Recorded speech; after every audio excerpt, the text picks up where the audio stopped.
Kuya, wag!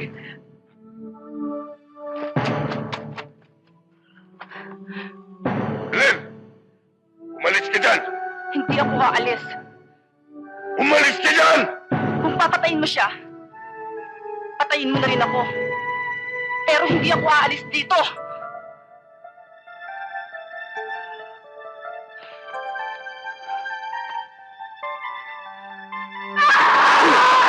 Kuya Mia!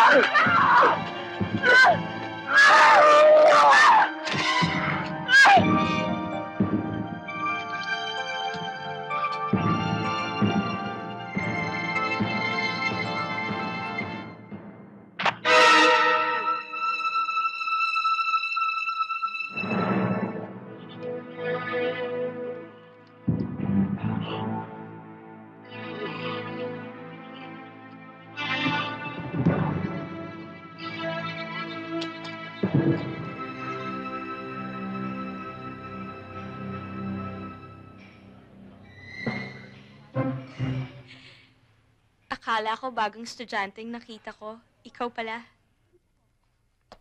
Ang lakas dating mo sa akin.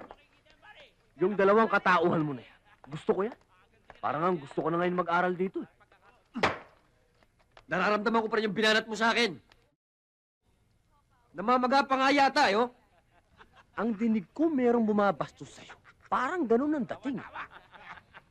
Yun din ang dinig ko. Parang ganun eh. Pwede ba akong makialam? If you don't mind. I don't mind.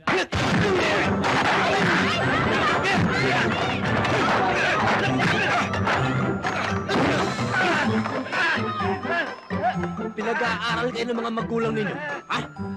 Para matuto kayo ng respeto ng babae. Oo. Kasama sa kurikulum yan. Curriculum. Kurikulum. Curriculum. Kurikulum. Curriculum. Hindi na yun! Tandaan nila!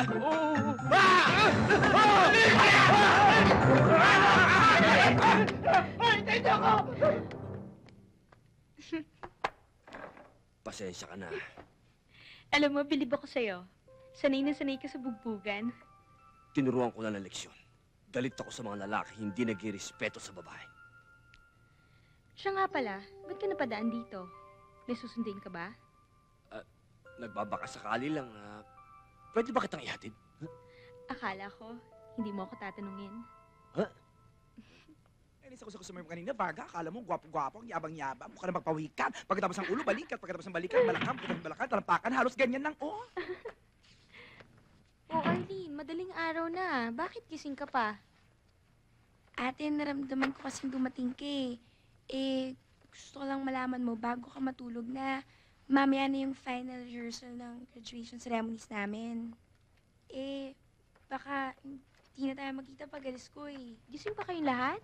Nagdala po ba kayo ng pagkain? Ate, nagugutom na ako. Huwag na, matulog na tayo. Antok pa ako eh.